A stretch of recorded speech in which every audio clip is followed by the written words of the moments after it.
Welcome to new TV Telugu. ముఖ్యమంత్రి చంద్రబాబు అధ్యక్షతన అమరావతిలో జరిగిన ఆంధ్రప్రదేశ్ మంత్రివర్గ సమావేశం ముగిసింది.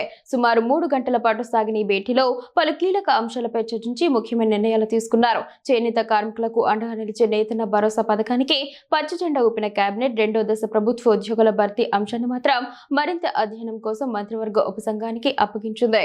సమావేశంలో తీసుకున్న నిర్ణయాల ప్రకారం నేతన్న భరోసా పథకం కింద 50 ఏళ్లలోపు వయసున్న దారిద్ర్య రేఖకు దిగువన ఉన్న చేనేత కార్మికులకు ఏటా 25,000 రూపాయల ఆర్థిక సహాయం అందించనున్నారు. ఇక 3,168 ప్రభుత్వ ఉద్యోగాల భర్తీ అంశంపై మరింత లోతుగా అధ్యయనం చేసి నివేదిక సమర్పించాలని మంత్రివర్గ ఉపసంఘాన్ని సీఎం ఆదేశించారు.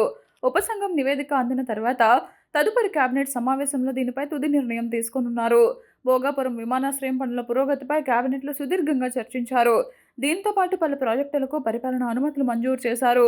నేరడి బ్యారేజ్ నిర్మాణానికి 641.10 కోట్లు, హెచ్ఎన్ఎస్ హెస్ఎస్ ఫేజ్ 2 పనులకు పెరిగిన అంచనా వ్యయం 312 కోట్లకు కేబినెట్ ఆమోదం తెలిపింది. పుష్కరాల నిర్వహణ, భద్రతా ఏర్పాట్ల కోసం 50 కోట్లు మంజూరు చేశారు. ఇతర ముఖ్య నిర్ణయాలలో భాగంగా వెదుళ్లపల్లిలో వినికిడి లోపం ఉన్న విద్యార్థుల కోసం ప్రత్యేకంగా ప్రభుత్వ డిగ్రీ కళాశాల ఏర్పాటుకు ఆమోదముద్ర వేశారు. శ్రీకాకుళంలో బ్రహ్మకుమారి సంస్థకు మున్సిపల్ స్థల లీజును కొనసాగించేందుకు అంగీకరించారు. అలాగే ఏపీ మార్క్ఫెడ్కు సెంట్రల్ బ్యాంక్ నుంచి 300 కోట్ల రుణం పొందేందుకు ప్రభుత్వ గ్యారంటీ ఇవ్వాలని నిర్ణయించారు. విష్ణు ఉమెన్స్ యూనివర్సిటీ, చలపతి యూనివర్సిటీలను ప్రైవేటు యూనివర్సిటీల జాబితాలో చేర్చే ఆర్డినెన్స్ పైన చర్చించారు.